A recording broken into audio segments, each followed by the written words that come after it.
Happy Pride. Happy Are you Pride! I should have worn rainbow things. more of like a gray person? You're like a pastel colored rainbow. Yeah. Let's go with that.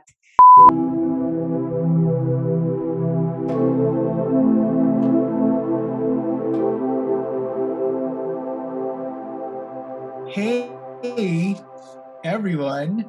Welcome to another episode of Pen. Noobs! I'm Ryan. I'm Jika. And for this episode, we're going to talk about queer stuff. Queer stuff. Queer stuff. Yeah, but not in the conventional sense, although that's something that we deem very, very important. And we will touch upon that intermittently, but being that it's Pride Month, we want to talk about things that are a source of pride and in an odd way also a bit queer.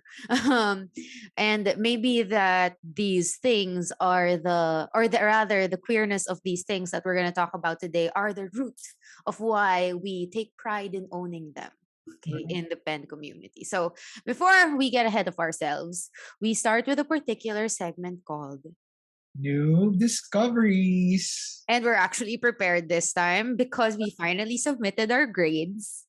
Yeah, we finally submitted our grades. Yes. So we're prepared, we're happy, we're light. It's Pride Month. Let's do this. Who wants to start? Let's party. Let's drink. Just kidding. Okay, so I'll start first. So my noob discovery, well, it's not necessarily new. Well, for other people probably, but it's a noob discovery because it's a new ink from Pilot. And for a permanent, or I would say, water resistant ink from Pilot. And we all know that their inks are known for being very watery. Fountain pen friendly. Fountain pen friendly, lots of shading, some even sheening, right? Their line of inks, but they do have this line called the Suwairo pigmented fountain pen ink. So these are their inks that are non-shimmering, not necessarily quick drying, but they're water resistant and they're pigment base. Is that what you call it? Yeah, it's pigmented ink.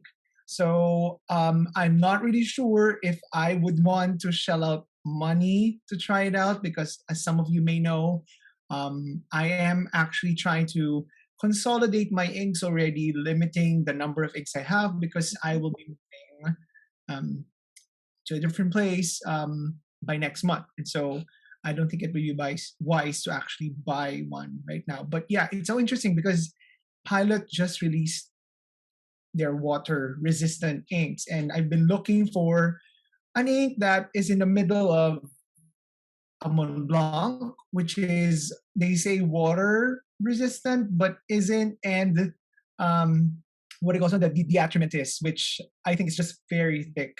And yeah, just to share, in relation to the ink, yesterday had a boo-boo. So what funny. happened? I was using my Twisby pen in a coffee shop, and then I noticed that my Twisby with the deatramentis black document ink, it was pooping. It's like Oh God. Inside your bag or outside of it? when I was writing, it's like there are a lot of inks. They call it nib creep. Is that what they? Oh, another noob discovery. So what is nib creep? Yeah, like a lot of ink on top of the nib, and then I wipe it with tissue just to remove or reduce the buildup of ink on top of the nib. And then when I was about to go somewhere else, I had to line up to get my. Yeah, I'll share. I had to line up to get my visa. When I was already in line, I was like, I checked my shirt. I was like, oh my God, there's so many inks. Oh no, and it's document ink. Were you wearing black? No, I was wearing something that was kind of sand color. Is that sand? Like on the rare occasion that you choose to go not black or gray, that's when it happens. Yeah, exactly. But the good thing is I was able to remove it. Oh, okay, that's good. Yeah, but you just have to rub it. You really have to like clean it as soon as possible. Like when I saw the stain, um, I went to the bathroom and used the soap and Mm. so yeah, it works. But um, I wasn't able to remove it completely until I got home, and that's when I used dishwashing liquid. So dishwashing liquid actually works. So many things you learn by way of that singular experience. Yeah, actually. That's an extensive noob discovery. Okay, my turn. My turn. Oddly enough, and we didn't talk about this in advance, but my noob discovery. And Ryan, I think you're freezing, but I'm gonna keep talking anyway because it's recording. But my noob discovery refers to inks as well. Hi, Ryan. In the form of the Fountain Pen Companion website. So I only hello, Ryan. Sorry, it's lagging a bit, but I was talking about this website called Fountain Pen Companion. I like my brain refreshed because I was scrolling while doing research for this episode, and then I scrolled through like my bookmarks, and I found the Fountain Pen Companion website, and it's essentially a site where you have to log in for an account and you can essentially catalog your inks. Yeah, and you're muted, right? Wow. Yes. I know it looks really nice. I signed up for an account, so I'm going to share my screen for a short bit just so that people can see it. But um what you call it? Um I had originally bookmarked the page from the Pen Addict. But apparently it looks like this. So I'd already logged in. This is my dashboard, and there are like four things of note here. The first is like your inks in your catalog on the upper left hand side. On the upper right hand, there's a collection of your currently like the pens that you own and maybe that you sold. Lower left has your currently inked, and then there's like leaderboards.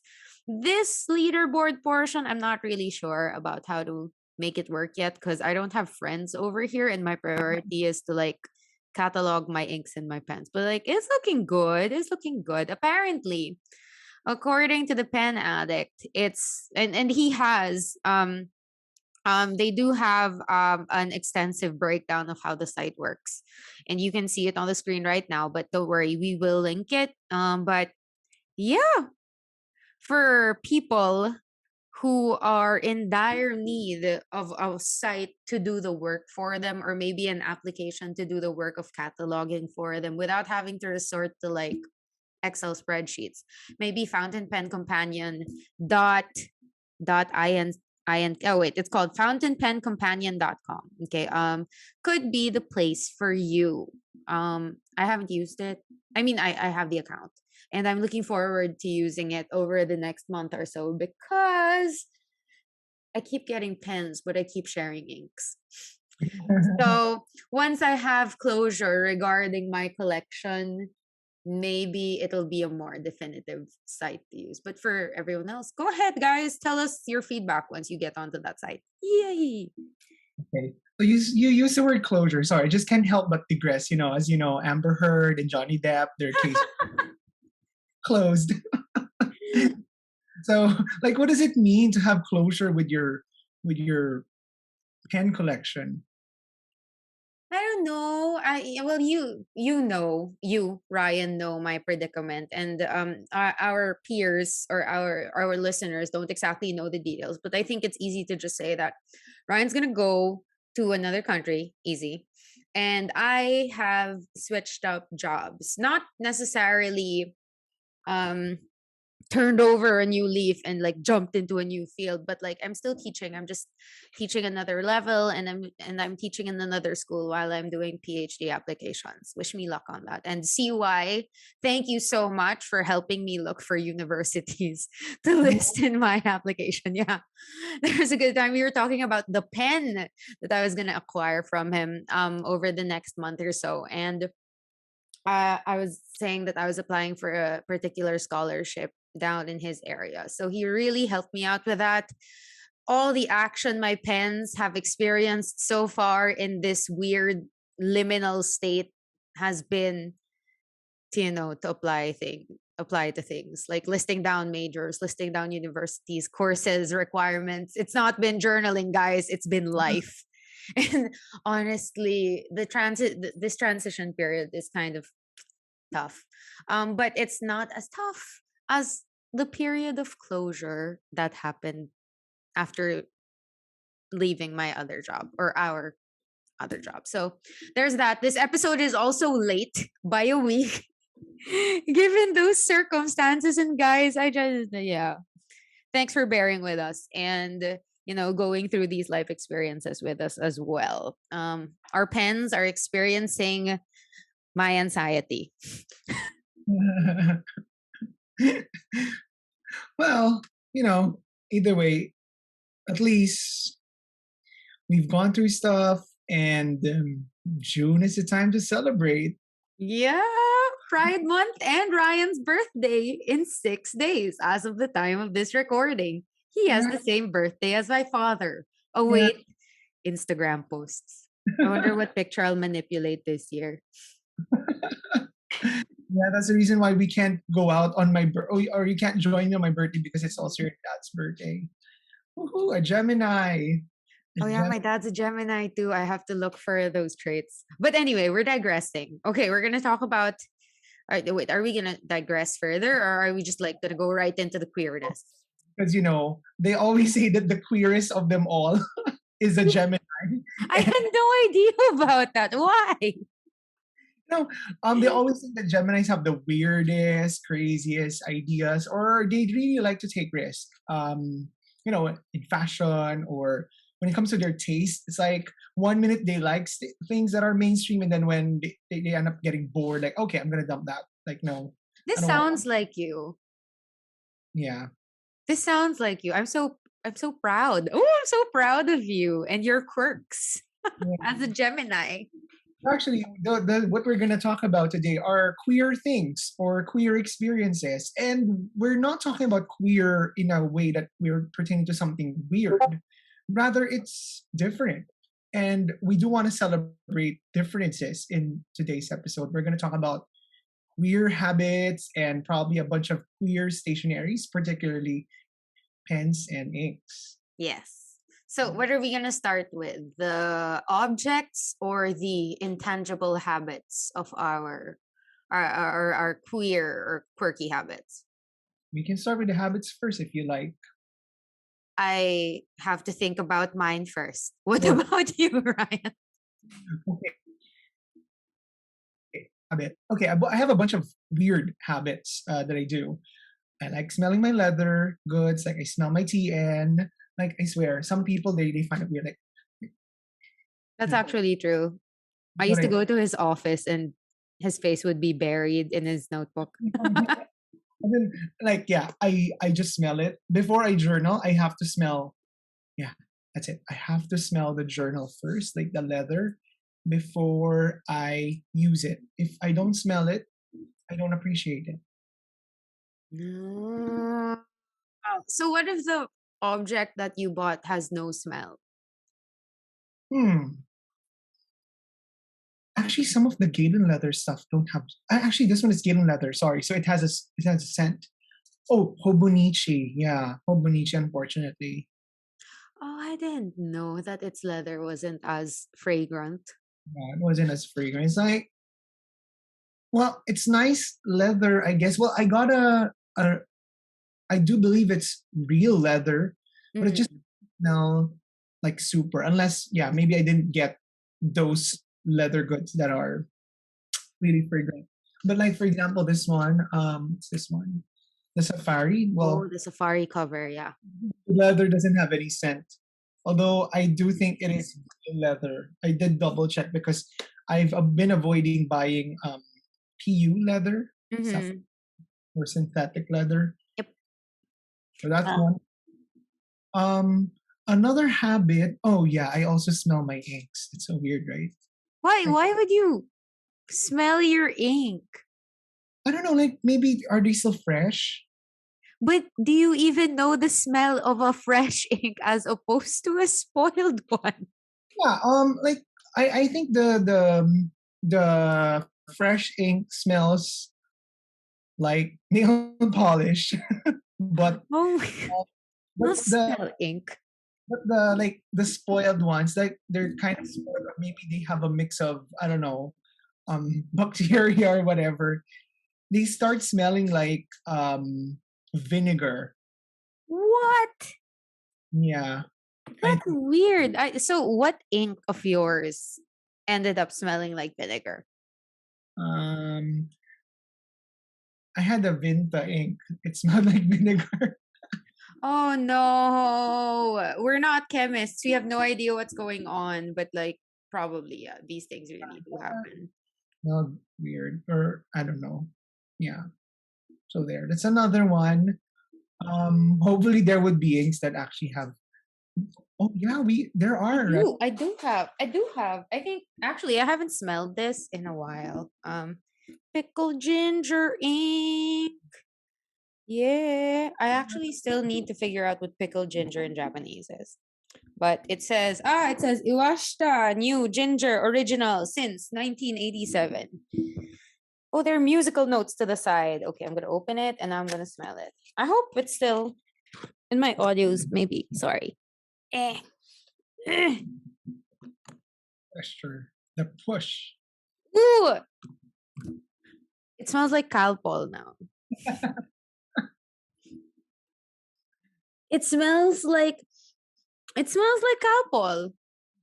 Or like it smells what do you call that medicine that's like liquidy and like Calpol's pink, but like when you get tummy aches like Tums, but if you ground Tums into, or like I think it's Newsep, and then you ground it into like a powder and then you, yeah, that's what it smells like. That's sad now. I don't smell my inks because I think now I'm just gonna get disappointed. Well, you don't have to. Like it's just me. Again, we do stuff, I don't know, differently. That's So yeah, I guess that's part of it. What else? Weird stuff. Oh, one of the things, it's not really weird, but like one of the things I'm doing now, I'm changing my journaling style. what is that? How so? From what to what? I cannot journal at night anymore. Why? Like so sad. It's like, I don't know. It's like, because I guess because the pandemic, I wouldn't say it's like over, but I Mm-hmm. would say the amount of freedom we have now, well, at least in Manila, Yeah, yeah, that's true. I have more chances of like going out lately. But I realized that it's good to journal in the morning. Wow, are you really finally doing the morning pages that you assigned us work? No, I don't want to do the morning page. Like, no, I'm not. Well, no, that's too much. But I just do a like, I just journal in the morning. Mm-hmm. Well, like setting your mind setting, or I don't like the word Disposition setting. position setting, um, getting you into the groove and helping you set yourself for the day. Yeah, that's what I realized, because sometimes journaling at night can be sad, especially when the day wasn't eventful, or Yeah. like something bad happened. At least when you wake up in the morning, it's a clean slate. Thus, you're setting yourself for something great instead of sulking over a day, or like, yeah. But then again, there are no right or wrong ways of journaling. It's just one of the things I've been doing now, which is so different from what I've been doing before. Yeah. Oh, okay. I think I have a quirky, queerish thing that I do. And it's really, I think I'm very superstitious about a lot of things, and journaling and pen acquisition and ink collecting and doing everything is kind of tied to that now. Cause like I tend to spiral, and not in like an ultimately negative sense, but like I wait, for example, for example, if I and I haven't journaled for quite a while. Mainly because at one point in time in, I think it was February or March, yeah. Something really bothered me. I forgot what happened to me exactly, but like something really bothered me over the course of a week and I couldn't write. And then after that week, I just like wait until another like round number would happen. Like I just wait, okay, maybe I'll write again at the end of the month to get back into my groove. Or like on a smaller scale, I tell myself at the end of the week. But then if at the end of the week something bad would happen, I still wouldn't go at it. And it's really just I tend to vibe with things. And journaling happens to tag along with that. In the same way that like I try to catch up with numbers. Like for example, I like having like an even numbered amount of pens. I like having an even numbered amount of inks. I like having like within those inks, I like having themes in an even number or at least a round number. Like K-pop groups. Like I love K-pop groups that are odd numbered because they look good. So like, but do you get what I'm getting at? Where like there are these internal signposts that I make for myself that have an impact on the way that I collect and on the way that I journal. So I don't know if that's something that I should be worried about, but it's had an impact. Really? No, really. It's interesting. Yeah, that's what makes these queer habits interesting, because Mhm. it's different and it's part of you and your process of journaling and acquiring all of these stationery. Yeah, there's that. I mean, if I'm at a number that I'm not comfortable with, that'll stop me from buying a pen. Or if, or it'll force me to get a new thing. So I don't know, guys. I don't know. We're gonna move on. Do I have any other quirky habits? None so far. Right now. Um, none that I can think of as remarkably quirky. But Okay. what's yours? No, I mean not yours, Ryan, but like I'm talking to the listeners. Like, na-shock siya. Sorry, this is not a repeat. It's just like audience of listeners on YouTube or on Instagram. You can hit us up with what quirky things Yeah. about your habits you have. So there's that. Now we can move on to like pens and inks that are quirky and queer. Oh, I have a quirky thing. I made a PowerPoint presentation. Wow, that's so quirky. It's like, oh, we never do that, but we're gonna do it today. This is actually the first time we're gonna have a keynote or like a Google Slides presentation on here. But I was so like stressed out doing the grades this morning, and I was so stressed out by it, so I forgot about things. Ryan messaged me at like 7:45. Jika, can we meet at 8:30? And I'm like, oh yes, I forgot about it. So I was like, okay, we moved it to 8:30. I had the idea of making a keynote. We're gonna make a keynote. We're gonna share it right now. Yay! Hello, Google Sites. And guys, please do not be shocked by how rudimentary this is. Okay. It's really just simple. I called it the queer gallery. And this is essentially a PowerPoint or a keynote or a Google Slides presentation that celebrates the quirky differences or the distinct, inventive, or unique angles, okay, with which a pen or a stationery or a pen adjacent product was created or promoted. So, hi Ryan, you still there? Yeah, game. You want to like alternate these things or like we'll just talk about it one at a time? So, Like a commentary, like, oh, look at that. It's LeChonk. Just kidding. yeah, and we're actually starting with that. So there are 4 categories. They're not like strict categories, but we got pictures. The first category refers to pen bodies. Second category refers to unique mechanisms. Third refers to inks, and then fourth is like stationary adjacent stuff, like good to know. So we're gonna start with lechonks. Oh, you just made a reference to the violet. Good. I did. LeChonk. I thought you were speaking French-ish. Not really. Well, we're gonna start out with the first slide talking about unique pen bodies, like the Platinum Glamour, one of the pens that I want for myself, and largely an inspiration, likely for the Moonman Q1. But Yeah. honestly, how do you feel about this pen, Ryan?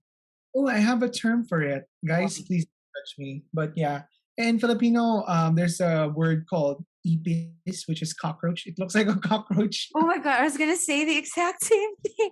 But yeah, the Platinum Glamour is like a big-ish pocket pen. It's chunky. And its most remarkable feature is the fact that it is ridged or Mm, right. ridged or ribbed or whatever. And like if you get the black version, the ribbing looks makes it look a bit bug-like, insect-like. So if I had the choice, I likely wouldn't get the black one. Yeah. Yeah, but Is that pink? I would get the pink one or like, the white one or the all black one because I like how cheesy it is. It looks so campy, Actually, yeah, it does. It does. It looks. right? Who the heck would write with this pen for an extended period? And can you imagine going to a coffee shop with your little travelers?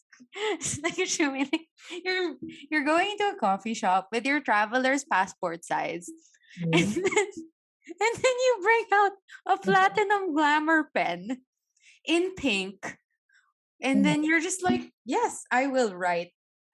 I'm just here with my matcha latte, writing with my big chunky pen in my teeny notebook. It's so cute. It's cute, but not for me. Yeah. We're not here pointing out things that everyone will like. We're just pointing out things that are queer, quirky, and unique. I would totally go for this. But I think the next pen is something that Ryan will love. Ooh. Yes, the Pilot Murex or the Pilot Mu line. Ooh. So how do you feel about this line? Looks like it's a weapon of choice. Yes.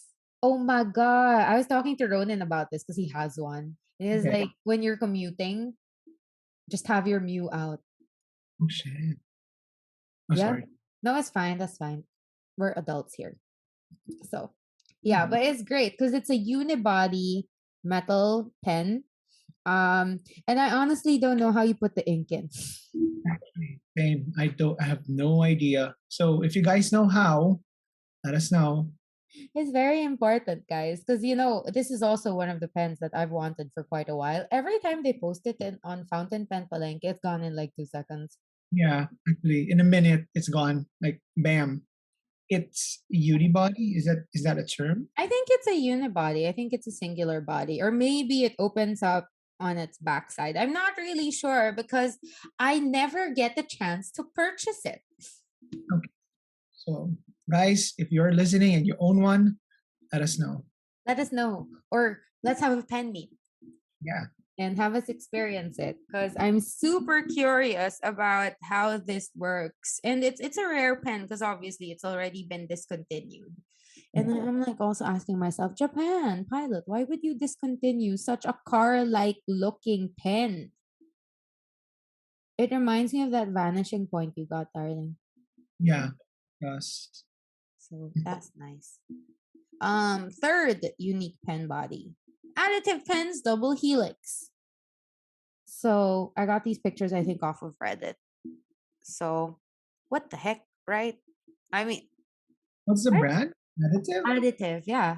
Like quirky name. And then the pen that they have is like this demonstrator that has a double helix shape on the inside, and then the ink gets into it, like goes into the double helix. So like when you're loading up your pen, it looks magical. There's like a swirl of ink, and then in between the swirls is like empty demonstrator space. I don't I want it, Interesting. but we're not sciencey enough for this. I mean, it looks interesting. Although I'm not sure about the like. How do you refill it? Is it a piston Right. filler? Is it a vacuum filler? I Is it want to know. yeah? Help us. Help us figure it out. Cause like honestly, we're just going by looks here. And we want to experience these pens, and additive pens is not exactly accessible to us here in the developing nation called the Philippines. So eventually, maybe. My fourth favorite though of unique pen bodies is a Montegrappa. And you will see Montegrappa in our beautiful list twice this time around. But have you guys seen its special Dante Alighieri Inferno pen? I mean, I could zoom in, or I could add the link and you could look at it yourself. But essentially, it's a fountain pen. It's a trunk for sure. It's got gradients of like deep red all the way to yellow because Inferno is hell. And then in the cap, or rather, I think it's from the body all the way to the cap, you can see the 7 circles of hell. Oh, yeah, interesting. And like the demon is at the bottom Very of the pen. It's great, guys. It's super great. Like I want this. Obviously, this is my list, right? Ryan's like, Ryan, please interject whenever you feel like it if you remember a weird thing. But yeah, I want this Montegrappa because I am a fan of Dante Alighieri, but also because it's so campy. Actually, but yeah, it's interesting. I mean, the symbolisms makes it an interesting pen. Would you write with this? I am not sure. Probably not. Probably I'll keep it somewhere safe. Like just I don't know. Maybe it could be an interesting piece in the future. It could be like a piece of artifact. I don't know. That's true. It should be in an exhibit space. But Yeah. knowing myself, if I did get this, and knowing myself, I could, and I likely will save up for this. Even if it's absolutely useless, I will write with it. I will tell you guys how it feels with my tiny hands. And like, if I write with it, will my hands get like debossed with demons? It's gonna be cute. But here we go. Okay, so we're done with the pen bodies. We've just talked about the Platinum Glamour, the Pilot Murex, Additive Pens' Double Helix, and Montegrappa's Inferno pen. It's now time to talk about unique mechanisms. The first one, I actually don't know how this works, but I always hear about it. You've had a Conklin crescent filler, right, Ryan? Yes, I've had a Conklin crescent filler like for 4 months probably. It's an interesting pen. Like I like the design, but I'm just not a very big fan of the crescent filler. How does it work? It can be quite complicated to refill. So basically, you'll need to twist the what do you call this one? You see that like that bolt, that black bolt. Oh, it's like a center band, and Yeah, then there's a crescent metal shape over that band. You have to twist it. You have to twist it so that the crescent band, the one that says Conklin, press it down, and then it will suck it in. So basically, there's a sack inside. Oh, do you have access to the sack? Like, can you dismantle the pen to access the sack? I remember that I discovered that I can when I was selling it already. I was like, what? I can actually do that? Because yeah, actually you can remove the nib. It's just I don't like doing that, but I did when I was going to sell the pen already. So I'm like, oh snap, I can actually do that. But someone got the pen already, so like, okay, bye. Oh gosh, this is the one of the most unique and remarkable mechanisms, right? Because this is the thing that was like you can fill up your pen and have it on the go instead of dipping it in. Is that right? Is my history right? No. Well, you will dip it, and then you have to press the crescent filler to like to suck in the ink. But when you remove the like the nib, it would mean like it's gonna be like an eye drop thing, like you drop inside the barrel. So there. But my worry there is that I'm not sure if the sack is like occupying the whole barrel, or you might end up like, if you do that, you might end up putting ink outside. It depends. So I'm just not 100% sure there. But based on my experience, the way you refill it or you fill it in is by using that crescent, pressing it so that it opens up the valve, and then eventually it sucks in the ink from the ink bottle. I like how it's complicated right now. But I think that if I existed at the time that this was created, which is like before or around the 1900s, guys, correct me if I'm wrong. I just know that it's early and it's like Mark Twain related. I would be in awe because before this, I mean, I'm sure there were other smaller companies doing the sack thing, right? But before this, the predominant way to write was to dip your pen and then write and then dip and then write, dip and write and dip and write. And this is like, yes, finally, it's mobile. Genius work. And right now it might seem like a hassle because you've got your Twisbees, you've got your Pelicans, you've got your cartridges and converters. But wow, if I was just like coming from dip right, hell yes, give me the Conklin Crescent filler. Genius work. I wonder how writing with that crescent over your. Sorry, I'm digressing. Yeah. Well, actually, that's a good question. You just have to make sure that well, yeah, you have to position your hands near the where the nib is near, like get the rest the pen that. So that you avoid the crescent shape that's protruding from the pen. Yeah. Well, speaking of weird designs, you've still got retractable fountain pens, and it's not like the vanishing point clip is in its most strategic place. Actually. In the vein of Conklin's crescent filler mechanism, we're not really sure. But our next picture or our next quirky, queer, and celebrated thing in the pen community is retractable fountain pens, of which so far, and in the mainstream, I only know 3. Correct me if there are more than 3. Yeah, usually they're the popular one, like the platinum corridas. Yeah. The violet vanishing point, or basically the capless line, because we also have Decimo, and then there's another one I believe, and then we have the Lamy dialogue. Yes, and then the dialogue has like, I like the twisty mechanism there, but like it's genius work for someone to just like transition from crescent filling, meaning what do you call it, mobility of a fountain pen, to portability of a fountain pen. Like we came from like planning for a lengthy writing session, right, to now just like signing stuff on the go, and it's like genius work. I mean, it was the inevitable path that we would tread, and it's amazing that these exist despite their small incapacities. Actually, I guess my only complaint with these retractable ones is that their incapacity is quite limited. Yeah, but that did not stop me from checking like hundreds of papers with a vanishing point, just because I was trying to make a point to myself that I had to like have return on investment on it. And look at me, pens later. Yeah, these are really great pens. Obviously, Ryan and I are fans of the VP. I did have a phase where I wanted to get the Curidas, but it looks like a sorry, Platinum. It looks like a recycled water bottle.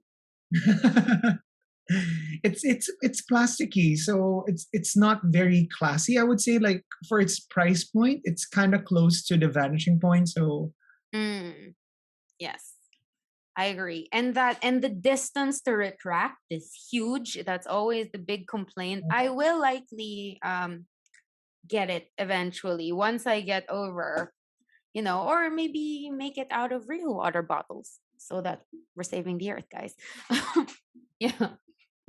The last unique mechanism thing is the Twisby Go. Do you think this is worthy of being celebrated, Ryan? But I don't have one. Maybe you can share your experience with a Twisby Go. Oh, to me, it's just like a syringe. Oh, okay. It's super easy, and I think that well, the 3 products that we've just shown referring to the different mechanisms, right? One is like super inventive. The second one is like super it's attending to the needs of a particular type of customer, someone who's a fountain pen lover but also wants to be on the go, vanishing point or any retractable fountain pen. And the Twisby Go is just there for beginners. If you like just want to start out somewhere and not have a big barrier to the hobby, go with the Twisby Go. Like, I mean, a lot of people go with the Eco right? Or the, what's the other one? Sorry, I don't have that one. Frisbee vac. And a vac. Yeah, although the vac is a bit more expensive. So I think, yeah, Uh, the Go or yeah, the Eco. they're both really accessible, and most people go to the Eco because of the color choices, and the limited editions. And honestly, it's a heftier pen, but I've always been a fan of the Twisby Go because, I mean, my 5-year-old nephew at the time that I got it could load it up and didn't really have any problems learning how to write using it. So it's best entry level for me. It price point is like entry level as well. It's around 1,000 pesos. How much is that in dollars? I'm not really sure. Pull out your converter, but I like it. It's not too flimsy. It's actually very good. Yay! Around, how much is it? You're doing the math. Yeah, never mind. I gave up. 50? 50? Yeah, probably 50. With new exchange rates, maybe that's around the price. So, yeah. And then last, sorry guys, I'm taking too long, but inks. Ooh. So the first one is the Wearing Cool Chicken ink. I saw this. Thank God I saw Micah Finds' reel today. Because Eunice got her inks last month, I think, and then Micah Finds got hers or like posted her reel today, and it's essentially Genius ink from Wearing Cool that refers to their guldak or their buldak chicken in Korea. Sarap nun. Chicken and beer. Okay. Yeah, and there's like a spicy kind. So that's the red one. There's the chicken kind, so that's the yellow one. And then there's like the smaller bottle for cola. And Mm. so those are the matching colors. And then you get it in packaging that's like a takeout box for the chicken. And then you also get each ink box, at least for the chicken and the spicy sauce, are wrapped in foil. Whoa, that's so interesting. I know it's so tactile. It's like Montessori. Maria Montessori is shaking, but like for adults. Reference. I'm sorry, right? But that's what she wants to happen. But now I'm like 33 and I want to buy the chicken ink so I can experience unwrapping the foil from a chicken ink. But yeah, there you go. And then I think the last thing is that there's this card box with special cards. They're ink swatch cards, but there's like a chicken shape. There's like I don't know, like there's another chicken shape. There's a cola shape, and it's a lot. So it's kind of expensive. I forgot the price point that Eunice told me, but I mean, I think it's way worth it for the experience. You even get a receipt on the back.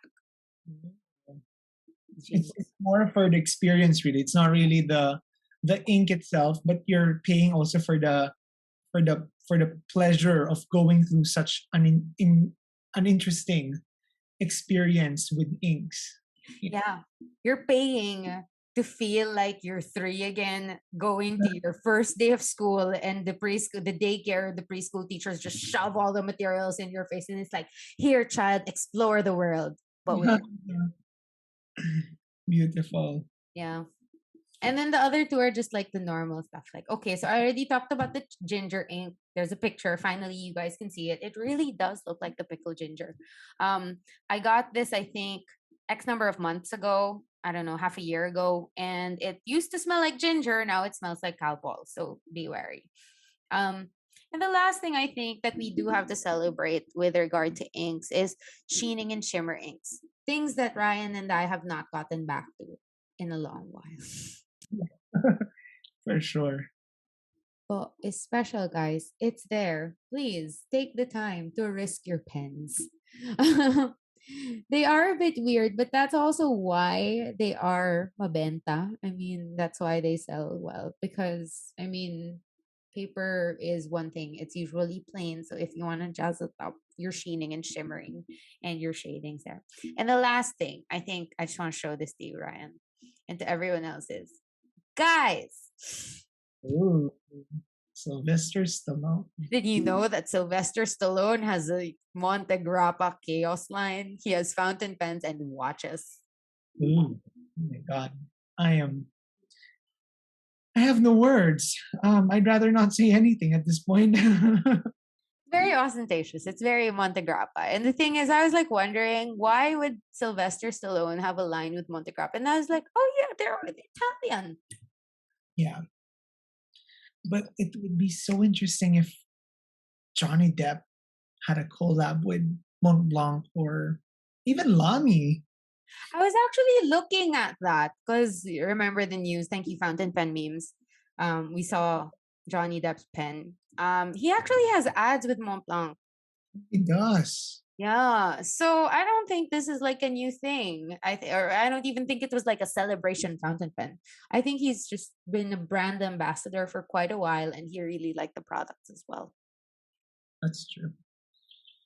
So yeah, that's my wonderful queer gallery of things to celebrate, objects to celebrate in the fountain pen hobby. Did I take too long?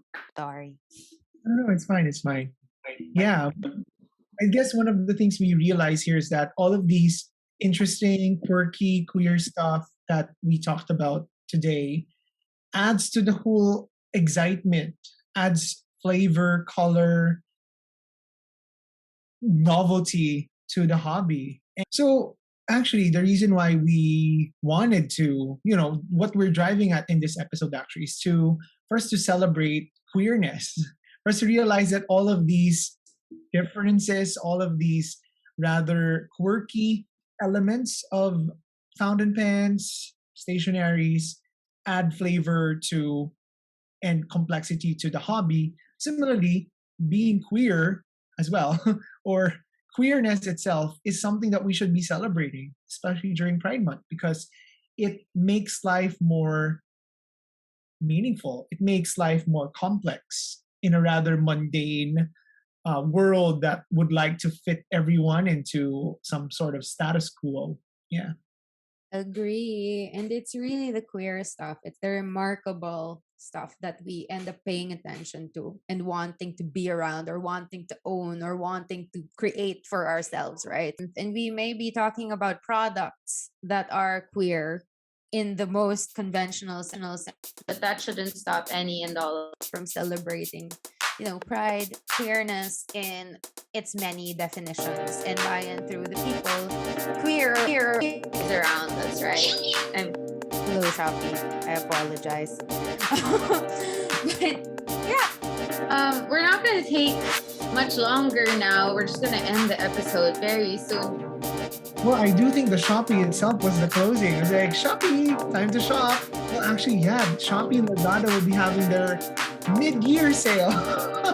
Not an endorser. I just know that they're going to have their mid-year sale. So, yeah, a lot of brands will be doing mid-year sales. Not to promote consumerism, but yeah, let's celebrate whatever it is worth celebrating, especially times. Yeah. Spend wisely. Take pride in everything and everyone. And we'll see you in the next episode. Thanks, guys. Bye.